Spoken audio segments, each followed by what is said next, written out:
I'm moving inside her, lying in the dark, and I think that I'm beginning to know.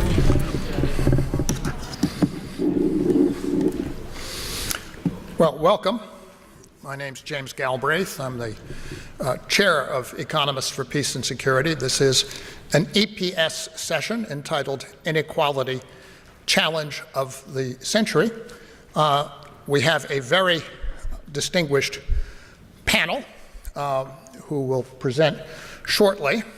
But before I introduce the first panelist, and I'll let them proceed in alphabetical order, Olivier Giovannoni, Branko Milanovic, Steve Rose, and finally Joe Stiglitz.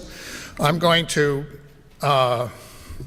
slightly abuse the privilege of the moderator, not to make any substantive or policy points about inequality, but simply to alert those of you who may not be familiar with it, who are interested in this area, to the existence of a data set, newly updated, that tracks the movement of an estimate of household income inequality for a very large panel of countries around the world. This is called the Estimated Household Income Inequality Data Set, calculated by myself and collaborators at the University of Texas at Austin.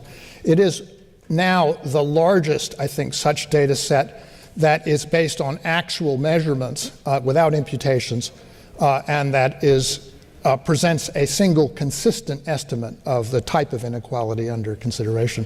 And just to show you a little bit of what the measures show across the world, by decade average, you can see very clearly the difference between developed and developing countries in the 1960s, and you can see how that difference evolves over the 1980s and especially the 1990s as we have the end of the Soviet Empire and finally the rise of inequality in China to the situation that we have today. So a very dramatic change over a 50-year period in the levels of inequality